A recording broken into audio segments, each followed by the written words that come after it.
नमस्कार, आप देख रहे हैं IBC 24। मैं हूं आप सभी के साथ रचना नितेश। बुलेटिन में बहुत बहुत स्वागत है आपका। रुख करेंगे खबरों का। बोधघाट परियोजना को लेकर सियासत और तेज हो गई है। बस्तर में एक ओर जहां प्रोजेक्ट के विरोध में आदिवासी लामबंद हो रहे हैं, तो दूसरी ओर इसे लेकर जुबानी जंग भी जारी है।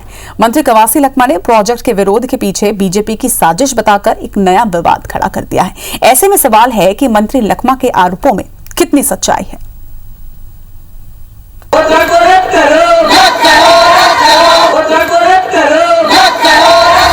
भारतीय जनता पार्टी 15 साल में तो कुछ बस्तर के लिए छोड़ दिया, इसलिए छत्तीसगढ़ सरकार बस्तर के बारे में सोच रहा है तो भारतीय जनता पार्टी का चाल होगा। जनता समझेगी, जनता जवाब देंगे बाद में। आदिवासी नेता और प्रदेश के आबकारी मंत्री कवासी लखमा के इस बयान ने बस्तर में बोधघाट परियोजना को लेकर हो रहे विरोध को एक नया एंगल दे दिया।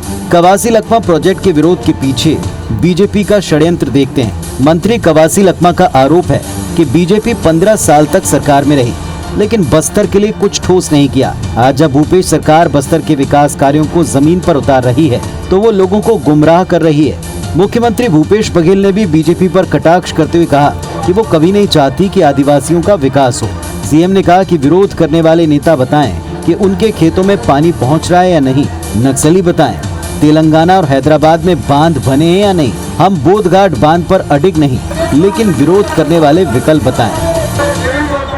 भारतीय जनता पार्टी कभी नहीं चाहती कि आदिवासी अपने पैरों पे खड़ा हो सके। नक्सली नेताओं से भी मैं सवाल करना चाहता हूं, उनकी स्थिति क्या है? क्या यह आदिवासी की स्थिति नहीं सुधारना चाहिए? सवाल इस बात का अवसर हम उस अवसर से वंचित करना चाहते हैं। ये बेहद दुखदायक। मैं पहले भी कहा हूं कि मैं बोधघाट के लिए कसम नहीं खाया हूं, लेकिन मुझे वैकल्पिक व्यवस्था बताया जाए। कवासी लखमा और सीएम के बयान के बाद बीजेपी की तरफ से नेता प्रतिपक्ष धर्मलाल कौशिक ने मोर्चा संभाला। कौशिक ने पलटवार करते हुए सत्ता पक्ष पर बोधघाट परियोजना पर राजनीति करने का आरोप लगाया। साथ ही कहा, अपनी खामियों को ढकने के लिए कांग्रेस हम पर आरोप लगा रही है। कांग्रेस राजनीति करना चाहती है और मंत्री का बयान भी इसी प्रकार के राजनीति से प्रेरित है, वास्तविकता से कोसों दूर है। अपने जो विफलता है उसको छिपाने के लिए भाजपा के ऊपर आरोप लगाना कांग्रेस की नियति बन गई है। जाहिर है, केंद्रीय जल आयोग से मंजूरी मिल जाने के बाद राज्य सरकार बोधघाट परियोजना की सर्वे और डीपीआर तैयार करने में जुट गई है। दूसरी तरफ बस्तर में परियोजना को लेकर विरोध करने वाले भी लामबंद हो चले। सर्व आदिवासी समाज के बैनर तले आदिवासी नेताओं ने सरकार को प्रोजेक्ट बंद करने को लेकर अल्टीमेटम दिया है।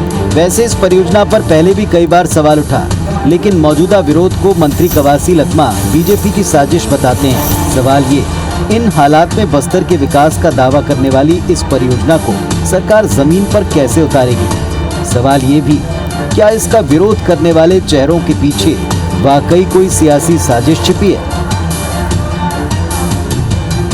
राजेश मिश्रा, IBC 24, रायपुर। साल 2021 की सबसे प्रमुख छत्तीसगढ़ मंत्रिमंडल की बैठक 13 फरवरी को मुख्यमंत्री निवास में होगी। कोरोना काल के वित्तीय संकट से गुजर रही सरकार इस बार 1 लाख करोड़ रुपए का बजट लाने की तैयारी में है। इस बैठक में बजट को मंजूरी मिलेगी और राज्यपाल के अभिभाषण पर भी मुहर लगेगी। इसके अलावा स्कूल खोलने, धान खरीदी, धान का उठाव और कोरोना वैक्सीन समेत समसामयिक विषयों पर भी बैठक में चर्चा होगी। कृषि मंत्री रविंद्र चौबे ने बताया है कि बैठक में बजट सत्र को लेकर अहम रणनीति तैयार की जाएगी। आपको बता दें कि छत्तीसगढ़ का बजट सत्र इस बार 22 फरवरी से शुरू हो रहा है, जिसमें इस बार कुछ नई योजनाओं को भी शामिल किया जा रहा है। कोरोना संक्रमण के तहत स्वास्थ्य सुविधाओं के लिए अतिरिक्त राशि का भी बजट में प्रावधान होगा।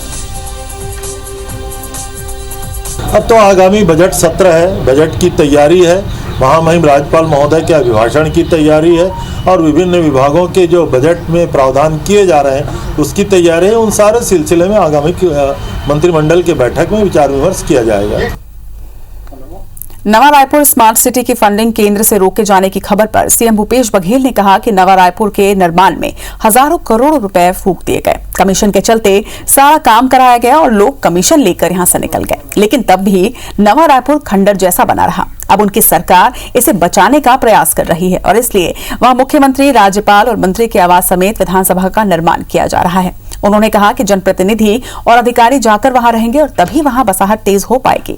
उन्होंने ये भी कहा कि अगर नवा रायपुर स्मार्ट सिटी की फंडिंग केंद्र सरकार की तरफ से रोकी गई है तो वो दोबारा केंद्र सरकार से बातचीत कर उसे जारी करने का अनुरोध करेंगे।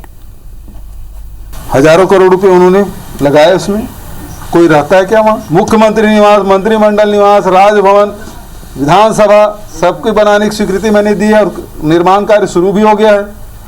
तो हम लोग जाकर रहेंगे तब तो शहर बसेगा, और हम ही लोग नहीं रहेंगे तो शहर हजारों करोड़ रुपए फूंक दे खंडर, वो कमीशन खोने के लिए बनाया गया था।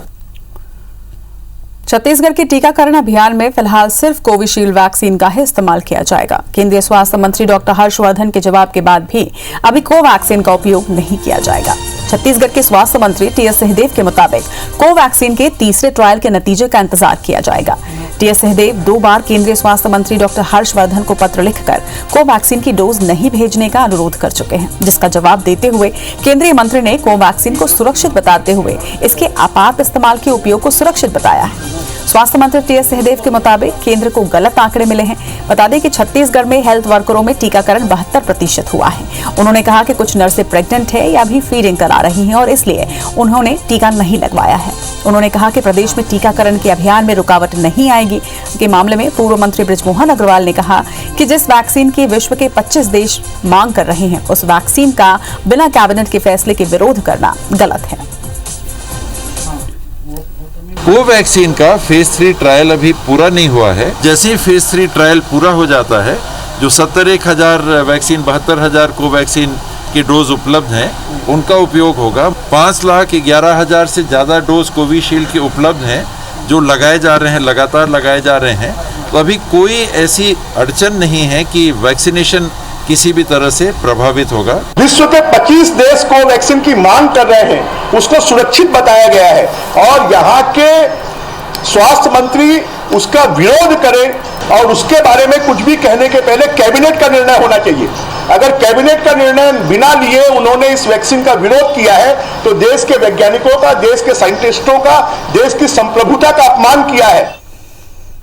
रायगढ़ जिले के दौरे पर पहुंचे विधानसभा के नेता प्रतिपक्ष धर्मलाल कौशिक ने कहा कि राज्य सरकार धान खरीदी को लेकर समर्थन मूल्य की घोषणा कर फंस गई और अब अपनी असफलता छुपाने के लिए केंद्र पर दोष मढ़ रही है। सरकार ने केंद्र के 28 लाख मीट्रिक टन चावल के कोटे को पूरा जमा नहीं किया। ऐसे में केंद्र अधिक चावल की अनुमति कैसे देगा? धर्मलाल कौशिक का कहना है कि सरकार की अव्यवस्थाओं की स्थिति ये है कि समितियों में चावल जाम है। पिछली बार 1000 करोड़ का धान सड़ गया और इस बार भी यही होगा। राज्य सरकार कस्टम मिलिंग में चावल भेज नहीं रही और सोसाइटी प्रबंधकों पर एफआईआर करवा रही है। वहीं समितियों को घाटे में पहुंचाने का काम सरकार ही कर रही है। कांग्रेस की यह सरकार किसानों के साथ नहीं है बल्कि सिर्फ राजनीति कर रही है। कौशिक ने यह भी कहा कि कांग्रेस सरकार रेत और कोयला बेच चुकी है और अब सारी संपदा लुटा चुकी है। अब बेचने के लिए कुछ नहीं बचा तो सरकार जमीन बेच रही है। सितंबर 2020 को इनको 28 लाख मीट्रिक टन चावल जमा करना था एफसीआई में। ये जब 30 सितंबर आया तो काफी पीछे रहे। फिर उसके बाद में अक्टूबर का समय मांगा गया, नवंबर का मांगा गया, दिसंबर का मांगा गया और 3 महीने में भी ये 28 मीट्रिक टन चावल जमा नहीं कर पाए। ये सरकार विफल रही। भिलाई नगर पालिक निगम क्षेत्र में हुक्का बार पर कार्रवाई के लिए निगम ने कई होटल और रेस्टोरेंट में एक साथ दबिश दी। छापामार कार्रवाई करने के लिए 3 अलग अलग टीम गठित की गई थी और तीनों अलग अलग टीमों की इस कार्रवाई में पहली बार महिला टीम को भी शामिल किया गया था। सूर्या मॉल के ब्लैक जैक और स्मोक बार का गेट बंद मिला। संचालकों से संपर्क भी यहां नहीं हो पाया, जिसके बाद टीम ने अस्थायी रूप से सील करते हुए यहां नोटिस चस्पा किया। जुनवानी रोड के 10-11 का भी निगम की टीम ने निरीक्षण किया। वहीं इसके सामने 2 वाहनों में हुक्का से संबंधित सामग्रियां भी प्राप्त हुई, जिस पर संचालक जयदीप सिंह पर 1000 रुपए का जुर्माना भी लगाया गया है। इसके अतिरिक्त निगम की टीम ने होटल ग्रैंड हिलन, 3rd degree, Floret hotel, cross road, Flora cafe, Bunkers का भी निरीक्षण किया। वहीं रेस्टोरेंट के आड़ में हुक्का बार चलाने और नाबालिगों के उसमें जाने की शिकायत पुलिस को लगातार मिल रही थी, जिसके बाद ये रेड और सील की कार्रवाई किया गया। 10-11 जिनवानी रोड के सामने में 2 वाहनें जो थी उसमें हुक्का से संबंधित सामग्री जो है वो प्राप्त हुई थी। 1000 का उनसे चालान भी काटा गया। इसके अतिरिक्त सूर्या माल में जो है दोनों स्मोक्स और ब्लैक जैक ये दोनों जो प्रतिष्ठान थे वो बंद पाए गए। इसके कारण जो है वहाँ पे सूचना यह चस्पा की गई और अस्थायी रूप से सील बंद किया गया। बिलासपुर सेंट्रल जेल के कंप्यूटर से चाइल्ड पॉर्न वीडियो अपलोड होने का खुलासा हुआ है। इससे जेल में खलबली मची हुई है। एनसीआरबी ने से इसकी शिकायत बिलासपुर पुलिस को मिली। सिविल लाइन पुलिस ने मामले में प्रारंभिक जांच के बाद जेल में बंद एक कैदी के खिलाफ अपराध दर्ज किया है। बताया जा रहा है कि ये करतूत जेल में हत्या के मामले में सजा काट रहे कैदी की है। जेल प्रबंधन की माने तो 2010 से जेल में बंद त्रिलोचन दिवांगन कंप्यूटर का जानकार है और उसे जूनियर जेलर सेक्शन में काम लिया जाता है। इसी दौरान उसने कंप्यूटर का गलत इस्तेमाल करते हुए चाइल्ड पॉर्न वीडियो अपलोड किया। एनसीआरबी से मिली शिकायत के बाद सिविल लाइन पुलिस ने आरोपी बंदी के खिलाफ केस दर्ज कर लिया है। वहीं उससे जल्द ही पूछताछ भी की जाएगी। सवाल ये भी है कि चाइल्ड पोर्नोग्राफी पर बैन के बावजूद कैदी के पास वीडियो कहां से आया, इसको लेकर भी सवाल उठ रहे हैं।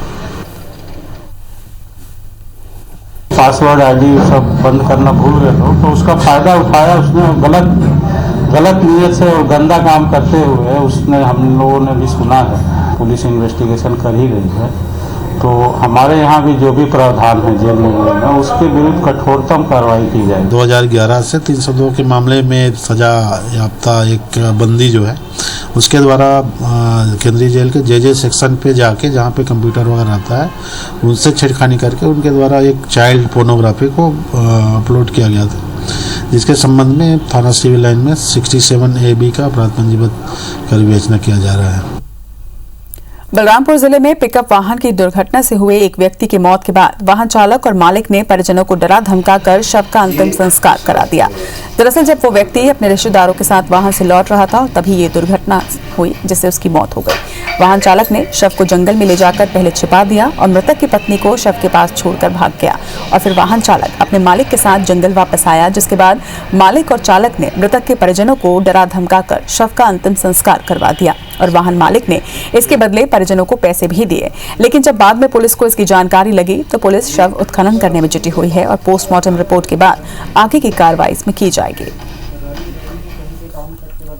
ड्राइवर संतोष वाला ड्राइवर हिल जाए इंदर दो पैसा को धमका करके अभी ले गए 50,000 अतरे के चला कि छिपाई के हमें बात बोला कि हम के माँ बेटा के ले जल थाना तो हमें कहले कि हमें नहीं जाए थाना कहली तो अपने पैसा के लेके चल दिलक थाना शंकरगढ़। 10 साल जेल में रहूंगा, सजा काट के आऊंगा तो और चिप के मुर्गा ऐसे सब धमकी दे रहा है। कौन कर दो तो हम लोग का सब परिवार के बहुत डर है।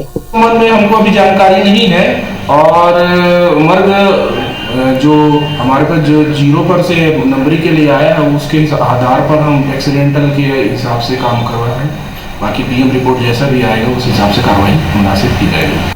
बस्तर अंचल के आदिवासी किसानों को लाभदायी खेती के लिए प्रोत्साहित करने और उनकी माली हालत को बेहतर बनाने के उद्देश्य से 1036 करोड़ रुपए की चिराग परियोजना के लिए आज नई दिल्ली में MOU हुआ। विश्व बैंक की सहायता से चिराग परियोजना बस्तर संभाग के 7 जिलों के 13 विकास खंडों और मुंगेली जिले के मुंगेली विकास खंड के 1000 गाँव में क्रियान्वित की जाएगी। चिराग परियोजना के लिए करार भारत सरकार के वित्त मंत्रालय, विश्व बैंक और छत्तीसगढ़ सरकार के प्रतिनिधियों के मध्य हुआ। मुख्यमंत्री भूपेश बघेल ने चिराग परियोजना के MOU पर प्रसन्नता जताई है। उन्होंने कहा कि इससे बस्तर अंचल में खेती किसानी को समृद्ध और लाभदायी बनाने में मदद मिलेगी। इस परियोजना के माध्यम से बस्तर अंचल के किसान परंपरागत खेती के साथ साथ आधुनिक खेती की ओर अग्रसर होंगे। छत्तीसगढ़ बीजेपी प्रदेश प्रभारी डी पुरंदेश्वरी और सह प्रभारी नितिन नबीन कल 2 दिवसीय दौरे पर आ रहे हैं। डी पुरंदेश्वरी शनिवार की सुबह 9 बजे रायपुर पहुंचेंगी। वो बीजेपी के वरिष्ठ नेताओं और पदाधिकारियों की बैठक लेंगे। इस दौरान पूर्व मंत्री अजय चंद्राकर और प्रदेश महामंत्री भूपेंद्र सवन्नी विवाद, वहीं राजनांदगांव में मृतकों के नाम कार्य करने में होने और संगठनात्मक नियुक्तियों में विवाद के मसले पर प्रदेश नेतृत्व से चर्चा भी करेंगे। इन मामलों की जानकारी पहले ही प्रदेश प्रभारियों को दी जा चुकी है। इससे पहले 2 बार प्रदेश प्रभारी डी पुरंदेश्वरी का दौरा स्थगित हो चुका है। पिछले महीने धान खरीदी को लेकर बीजेपी के धरना प्रदर्शन में शामिल होने वाली थी, लेकिन नहीं आ पाई थी। इस महीने के पहले सप्ताह में भी कार्यक्रम तय हुआ था।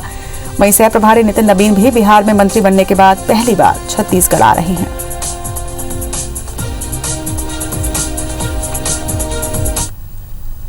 सुकमा में सीआरपीएफ के डीजी एपी महेश्वरी ने आज मनपा के जंगलों में नवनिर्मित सुरक्षा बलों के कैंप का औपचारिक उद्घाटन किया। नया कैंप मनपा में उसी जगह पर खोला गया है जहां बीते वर्ष डीआरजी और एसटीएफ के 17 जवान नक्सल हमले में शहीद हुए थे। डीजी एपी महेश्वरी ने मनपा कैंप को पूरे प्रदेश का सबसे शानदार कैंप होने का दर्जा भी दिया। वहीं सुकमा एसपी कन्हैया लाल ध्रुव को डीजी डेस्क अवार्ड से सम्मानित किया गया। डीजी ने सुरक्षा बलों के जवानों के साथ चर्चा भी की।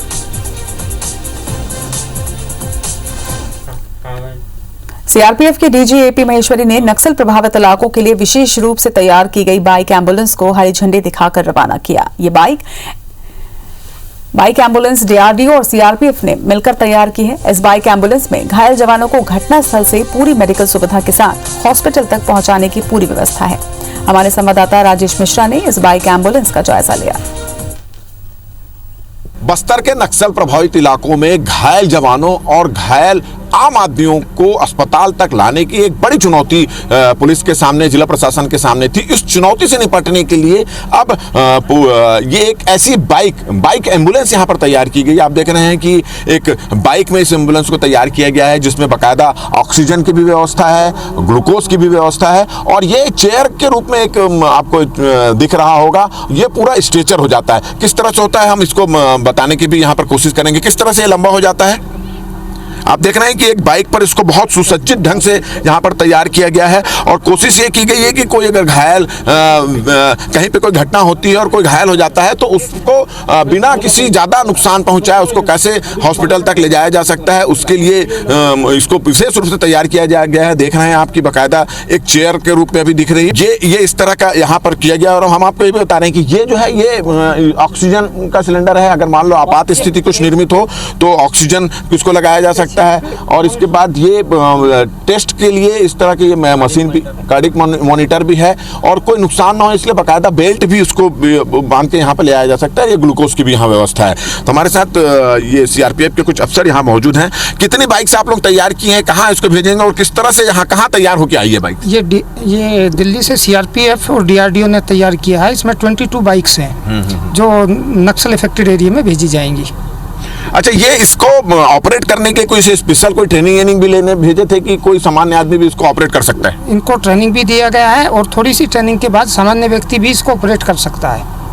पहले जब इस तरह की कोई व्यवस्था नहीं थी और कोई घटना हो जाती थी तो आप लोगों को घटनास्थल से अस्पताल तक आने तक किस तरह से परेशानी होती थी? अब इसके आने के बाद किस तरह की सुविधा आप लोगों को मिलेगी? काफ़ी सुविधा मिलेगी क्योंकि पहले मेन रोड तक आने के लिए कोई हेलीकॉप्टर चॉपर नहीं उतर सकता था। अब इसके से काफ़ी समस्या हल हो जाएगी, तुरंत पेशेंट को शिफ्ट किया जा सकेगा। तो आप देख रहे हैं कि इस तरह की 22 बाइक यहाँ पर तैयार की गई है। ये हम अभी यहाँ पर खड़े हैं आरंग के ग्रुप केंद्र जो है सीआरपीएफ का, वहाँ पर हम खड़े हुए हैं। 22 बाइक यहाँ पर इस तरह की तैयार की गई है, बस्तर के नक्सल प्रभावित क्षेत्रों के लिए रवाना कर दी जाएगी। तो एक बड़ी सहूलियत अब नक्सल ऑपरेशंस को मिलेगी, खासकर जब सीआरपीएफ की जो टुकड़ी नक्सल ऑपरेशंस में निकलती थी तो एक बड़ी सहूलियत मिल जाएगी। अगर कोई घटना होती है तो घायलों को तत्काल सभी सुविधा के साथ हॉस्पिटल ले जाने की इस तरह की व्यवस्था यहाँ पर हो जाएगी। कैमरामैन मुकेश सिंह के साथ Rajesh Mishra, IBC 24 Raipur. CRPF DG AP Maheshwari ने शुक्रवार को आरंग स्थित सीआरपीएफ के ग्रुप केंद्र के प्रशासनिक भवन का लोकार्पण किया। सीआरपीएफ का ये ग्रुप केंद्र 128 एकड़ में बना हुआ है। 2015 में इसका निर्माण शुरू हुआ था। करीब 107 करोड़ की लागत से इसे बनाया गया है। इस मौके पर आयोजित कार्यक्रम को संबोधित करते हुए सीआरपीएफ डीजी एपी महेश्वरी ने कहा कि ग्रुप सेंटर में आने से उन्हें एक अलग अनुभूति होती है। घर परिवार से दूर जवानों की घर परिवार की समस्याओं को दूर करना हमारी सबसे बड़ी चुनौती है। उन्होंने कहा कि हम नक्सल घटना में घायल जवानों को साइबर वॉरियर्स बना रहे हैं। उन्होंने कार्यक्रम में मौजूद अफसरों को अपने कैंपस को ग्रीन कैंपस बनाने की सलाह दी। वहीं कार्यक्रम में सीआरपीएफ के अफसरों के अलावा डीजी योजना एवं प्रबंधन छत्तीसगढ़ RK विज, कलेक्टर भारतीय दासन विशेष रूप से मौजूद रहे। जो जवान ऑपरेशनल एरिया में काम करते हैं उनके परिवार वहाँ नहीं रहते हैं तो उनके परिवार ग्रुप सेंटर में रहते हैं, उनकी देखभाल करना और ये बहुत बड़ा दायित्व है। उनकी देखभाल करना, उनको एम्पावर करना, उनके कल्याण की दृष्टि से उस कैंपस में सारी सुविधाएं मुहैया कराना, जो कि उनका स्वास्थ्य हुई, उनकी एजुकेशन हुई, उन सभी चीज़ों से रिलेटेड है। मैनपाट महोत्सव का आगाज करते हुए मुख्यमंत्री भूपेश बघेल ने कहा कि इससे सरगुजा की लोक संस्कृति को देश भर में पहचान मिलेगी। मुख्यमंत्री ने मैनपाट के 85 हेक्टेयर में इंदिरा गांधी जनजातीय विश्वविद्यालय अमरकंटक का रिसर्च एक्सटेंशन सेंटर खोलने की बात कही। इसके अलावा सीतापुर में पीजी कॉलेज के लिए भवन और मैनपाट में स्टेडियम के साथ करोड़ों रुपए के विकास कार्यों की सौगात मुख्यमंत्री भूपेश बघेल ने दी। मुख्यमंत्री की उपस्थिति में मैनपाट में पैदा होने वाले टाऊ के आटे का MOU भोपाल की कंपनी से किया गया। मुख्यमंत्री ने यहां पहुंचकर अलग अलग विभागों के स्टॉलों का निरीक्षण करते हुए 51 नव दंपतियों के सामूहिक विवाह के बाद उन्हें आशीर्वाद भी दिया। 3 दिनों तक चलने वाले इस महोत्सव में स्थानीय कलाकारों के अलावा बॉलीवुड के कई कलाकार अपनी प्रस्तुति देंगे। इसी के साथ इस बुलेटिन में फिलहाल इतना ही। नमस्कार।